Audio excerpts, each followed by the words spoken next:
का स्वागत है आपके अपने YouTube channel study with Satendra में। आज की क्लास में हम बात करेंगे बाल मनोविज्ञान यानी CDP में एक महत्वपूर्ण टॉपिक जिसका नाम है अधिगम अक्षमता। तो अधिगम अक्षमता में हम डिस्कस करेंगे किस प्रकार से बालकों में बहुत सारी पढ़ने और लिखने से संबंधित कमियां होती हैं। कभी उसे पढ़ने में दिक्कत होती है, लिखने में दिक्कत होती है, सुनने में दिक्कत होती है। इन्हीं सभी को हम अधिगम अक्षमता कहते हैं। तो इन्हीं को हम यहाँ पर डिस्कस करने वाले हैं कि किस प्रकार की और कौन कौन से प्रकार की अधिगम अक्षमताएं हैं। तो ये क्वेश्चंस आप लोगों के यूपी टेट हो या CTET हो, सुपर टेट हो, इन सभी में काफ़ी पूछे जाते रहते हैं। तो आइए वीडियो को स्टार्ट करते हैं और 5 से 6 मिनट के अंदर आपका ये टॉपिक पूरा ही क्लियर कर देंगे। तो यहाँ पे स्टार्ट करते हैं अधिगम अक्षमता के बारे में। अधिगम अक्षमता क्या होती है हमने आपको बता दिया था कि लिखने, सुनने, पढ़ने में जो दिक्कतें होती हैं उसे हम अधिगम अक्षमता कहते हैं। अब हम बात करेंगे अधिगम अक्षमता के प्रकारों की। तो यहाँ पर हमारा सबसे पहला प्रकार आज का रहेगा मौखिक रूप से सीखने की अक्षमता।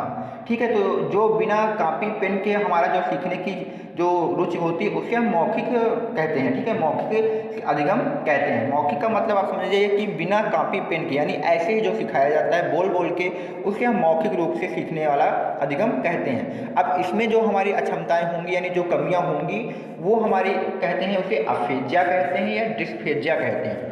तो आपके एग्जाम में पूछा जाता है अफेजिया किस प्रकार की अक्षमता है, तो आपको बताना होगा कि अफेजिया है या डिस्फेजिया है। ये आपकी मौखिक हैं। कौन सी हैं? मौखिक हो जाएंगे। ठीक है, तो आपको याद रखना होगा जो आपकी यहाँ पे ये हैं जो क्या होंगी, मौखिक हो जाएंगे। तो क्वेश्चन एक बार फिर से रिपीट हो जाएगा। अफेजिया और डिस्फेजिया आपकी जो अक्षमताएं हैं ये किस में आती हैं? ये आपके मौखिक अक्षमता में आती हैं। क्वेश्चन काफ़ी एग्जाम में बने हुए हैं तो आपको अच्छे से यहाँ पे याद रखना होगा। चलिए नेक्स्ट बात करते हैं। नेक्स्ट अक्षमता कौन सी है? तो यहाँ पर नेक्स्ट अक्षमता हमारी सेकेंड नंबर पर है पढ़ने की अक्षमता। यानी किसी बालक को अगर पढ़ने में कोई दिक्कत हो रही है तो उसके जो अधिगम में जो कमी आएगी, जो परेशानी आएगी, उसे हम पढ़ने की अक्षमता में रखेंगे। इसमें जो हमारे हैं वो एक एलेक्सिया है और दूसरी डिसलेक्सिया है। तो आपके एग्जाम में यही पूछा जाएगा एलेक्सिया किस प्रकार की अक्षमता में आता है। तो आपको बताना होगा एलेक्सिया हो या फिर डिसलेक्सिया हो, ये आपकी पढ़ने की अक्षमता में आता है। तो किस में आता है आपको याद रखना होगा, एलेक्सिया हो या डिसलेक्सिया हो, ये आपके पढ़ने की अक्षमता में आते हैं। तो उम्मीद करता हूँ आप सभी को ये अच्छे से याद हो जाएंगे। नेक्स्ट बात करते हैं यहाँ पे नेक्स्ट अक्षमता की, क्लियर हो जाएंगे। नेक्स्ट बात करते हैं। नेक्स्ट अक्षमता हमारी है यहाँ पे लिखने की अक्षमता। किसकी बात करेंगे हम यहाँ पे? लिखने की अक्षमता की बात करेंगे। तो जिसमें बालकों को लिखने में कठिनाई होती है उस प्रकार की अक्षमता हमारी लिखने की अक्षमता होती है। इसमें काफ़ी सारी अक्षमता है तो आपको याद रखना होगा। पहली हमारी अग्राफिया हो जाएगी।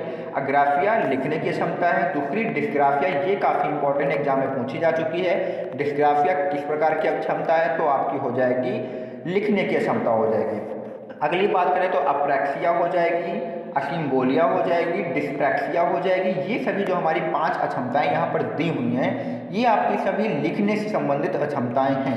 इसमें आपको डिस्ग्राफिया अच्छे से याद रखना होगा, डिस्प्रैक्सिया और अग्राफिया को अच्छे से नोट डाउन कर लेना है। अब यहाँ पर देखिए अगर इसको याद करना है तो यहाँ पे आपको या वर्ड पकड़ना है, सिया वर्ड। ठीक है, यहाँ पे कुछ फिया के हैं तो सिया से याद कर लीजिए तो आपकी ये लिखने की क्षमता यहाँ पे हो जाएंगी। इनको आप ट्रिक बनाकर याद कर लेंगे तो जल्दी से ये याद हो जाएंगी। कुछ ज़्यादा याद नहीं है। पहले और दूसरे में हमने दो पढ़ी थी, इसमें आपकी खाली 5 हो गई हैं। ठीक है, तो उम्मीद करता हूँ आप लोग अच्छे से इनको नोट कर लेंगे। चलिए बात करते हैं नेक्स्ट अक्षमता की। तो फ्रेंड्स यहाँ पर हमारी अगली जो समस्या है यहाँ पर अक्षमता है वो गणित संबंधित होगी। इसे हम लोग डिस्कैलकुलिया भी कहते हैं। तो याद रखना होगा अगर आपको गणित संबंधी कोई भी समस्या दिखती है तो वो आपकी डिस्कैलकुलिया के अंतर्गत आएगी। अब इस डिस्कैलकुलिया में भी बहुत सारी होती हैं। जैसे आपकी पहली होगी वर्बल डिस्कैलकुलिया होगी, इसमें वर्बल प्रॉब्लम होंगी और इस प्रकार की जो होगी उसे वर्बल डिस्कैलकुलिया कहा जाएगा। ये आपकी गणित संबंधी होगी। जिसमें आपका समझ जाइए कि डिस्कैलकुलिया लगा है वो आपकी गणित संबंधी समस्याओं की अक्षमता ही होगी। जैसे अगला देखिए यहाँ पे लिखा है प्रैक्टोग्नोस्टिक लिखा हुआ है, ये भी डिस्कैलकुलिया आप पीछे देखकर जान जाएंगे। अगली देखेंगे यहाँ पे ग्राफिकल डिस्कैलकुलिया है, ये भी आपकी गणित की ग्राफिकल संबंधी यहाँ पे परेशानियाँ होती हैं। लैक्सिकल यहाँ पर आप देख सकते हैं लैक्सिकल डिस्कैलकुलिया है, ये भी आपको यहाँ पे याद करना है। और नेक्स्ट बात करें तो आर्डियोग्नोस्टिक डिस्कैल्कुलिया है।